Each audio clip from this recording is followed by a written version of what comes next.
A joke I just made up about a genie. Genie, hi, I am a genie, you have 3 wishes. Genie, you have 2 wishes remaining. Person, but I haven't made my wish yet. Genie, yes you did, you wished the Icelandic-Tongan War never happened. Person, there was never any such war. Genie, exactly. Genie, you have 1 wish remaining. Person, but I haven't made my 2nd wish yet. Genie, yes you did, you wished Heimklater was never born. Person, who's Heimklater? Genie, only the most evil person to ever live. Person, no, that was Hitler. Genie, exactly. Person, are you even a real genie? Genie, no. Everyone knows about Hermann Göring, one of the worst Nazis from World War II, but fewer people know about his brother Finn, who was the man who invented foreplay. A joke I just made up about a genie. Genie, hi, I am a genie, you have 3 wishes. Genie, you have 2 wishes remaining. Person, but I haven't made my wish yet. Genie, yes you did, you wished the Icelandic-Tongan War never happened. Person, there was never any such war. Genie, exactly. Genie, you have 1 wish remaining. Person, but I haven't made my 2nd wish yet. Genie, yes you did, you wished Heimklater was never born. Person, who's Heimklater? Genie, only the most evil person to ever live. Person, no, that was Hitler. Genie, exactly. Person, are you even a real genie? Genie, no. Talking with God. A little boy is saying his evening prayers before bed and talking with God. Boy, God, what is 1,000,000 years like to you? God, well, I've always existed, so the passage of time doesn't really mean a whole lot to me. I suppose I look at 1,000,000 years like you would look at 1 second. Boy, woo, pause. God, what is $1,000,000 like to you? God, well, I've created everything that exists, so money doesn't have much value for me. I can create $1,000,000 with the snap of my fingers. I guess $1,000,000 to me is like a penny to you. Boy, whoa. Pause. God, can I have a penny? God, sure, just 1 second.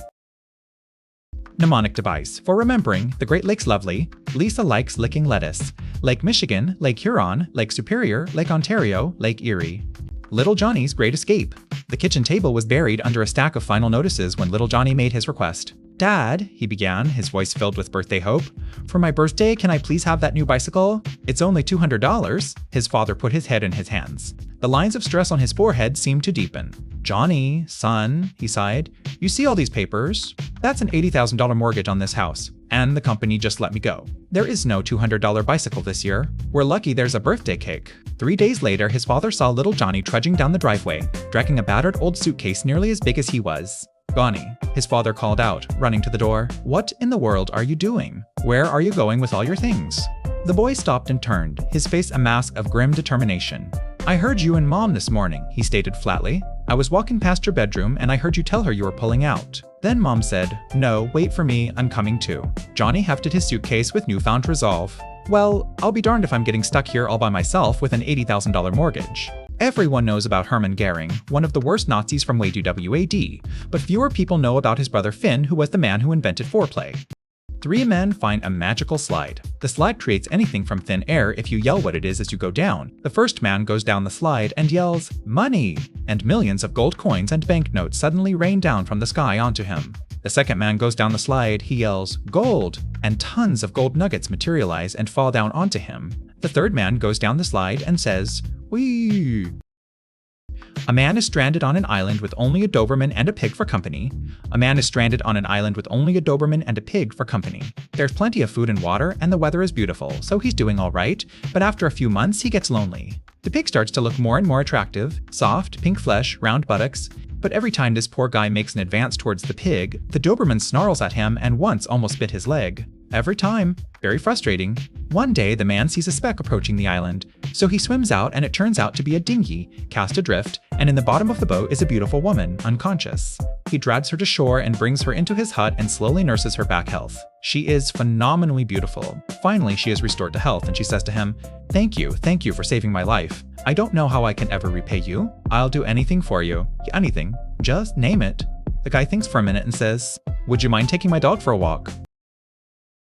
The director of the Bristol Zoo picks up the phone and calls the City Council's parking authority. Zoo director, good morning, this is the zoo calling. We're a bit concerned your parking attendant for our main lot hasn't shown up for work in 3 days. Is he on holiday? Parking commissioner, our attendant? What are you talking about? Zoo director, the cheerful fellow in the high-vis jacket. He's been here 20 years. Our visitors love him. Parking commissioner, sir, we don't have an attendant at the zoo. We assumed he worked for you. There's a long, stunned silence on the line. Zoo director, you mean, for 20 years? Parking commissioner, good grief. Well, I don't know who he was, but he's apparently the only man in Britain who's figured out how to afford a beach house in Spain on a parking attendant's salary. A married woman is caught shoplifting a bag of apples. In court, the judge says, "I don't usually do this, but to set an example, I'm sentencing you to spend a day in jail, 1 for each apple. That's a week in total." Her husband raises his hand. "Your Honor, I have to confess, she also stole a bag of rice the day before." Monday morning at school, the teacher lined up all the students to present their weekend homework assignment, sell something, and explain your sales strategy. Sally went first. "I sold Girl Scout cookies and made 30, she said proudly. "My approach was appealing to people's sense of community and supporting local troops." "Excellent, Sally," said the teacher. Next up was Jenny. "I sold magazines and made 45, she said. "I told people it would keep them up to date on world events." "Very good, Jenny," the teacher nodded. Then came little Johnny, lugging a giant cardboard box that he plopped on the teacher's desk. Out spilled a mountain of cash. The teacher blinked. "Johnny, how much did you make?" $2,167. The class gasped.